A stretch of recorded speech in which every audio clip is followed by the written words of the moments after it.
Hi everyone, this is Mrs. Holland and this is section 10.6, multiplying fractions. And I want to show you two different ways on how we're going to do this.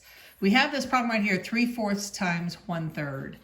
And so the first thing I'm going to do is I want to show a block here, and I'm going to divide it into 4 parts. So I've got 1, 2, 3. So I got 1, 2, 3, 4. So 4 different parts. And if I want to talk about 3/4, then 3/4 would be 3 of these circled in, right? So 3 of these circled in, or not colored in. So if I color in 3 of these, then that would be 3/4. And 1/4, of course, would not be colored in. And what I'm doing here is I'm going to multiply this 3/4 by 1/3. And so the way we do this is that now I'm going to divide this whole block here into thirds. So now I've got it into thirds.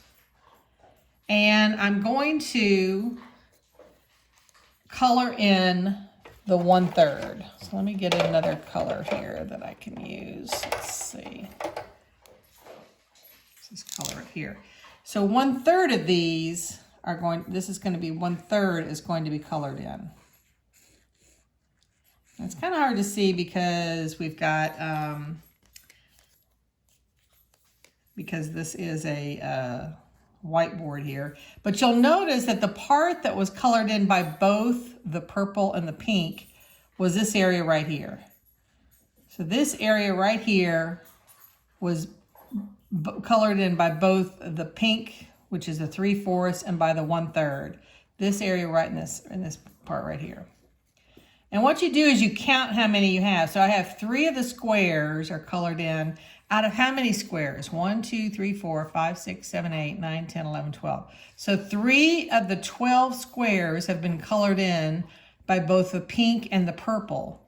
And this can be simplified. Remember, I can divide both sides of this and by 3, and divide both of these by 3. And that's going to give me a 1 on the top and a 4 on the bottom. So 1/4 of the square, the total squares available, have been colored in by both 3/4 and 1/3. And that's kind of like multiplying both of those together. Now, remember how I taught you how to do this. You're going to multiply the top together. So 3 times 1 is 3. And then you're going to multiply the bottom together. 4 times 3 is 12. You get 3/12, which again can be divided by 3 on both sides, by top and bottom. And that's going to give you 1/4. So 2 different ways of showing how you can multiply the fraction 3/4 and 1/3. I'm not going to be a real stickler about the models. If you like the models and they help you understand, then definitely use them. This is really what I'm aiming to get, though, is to get to this point right here where we get to 1/4. So let's do one more problem.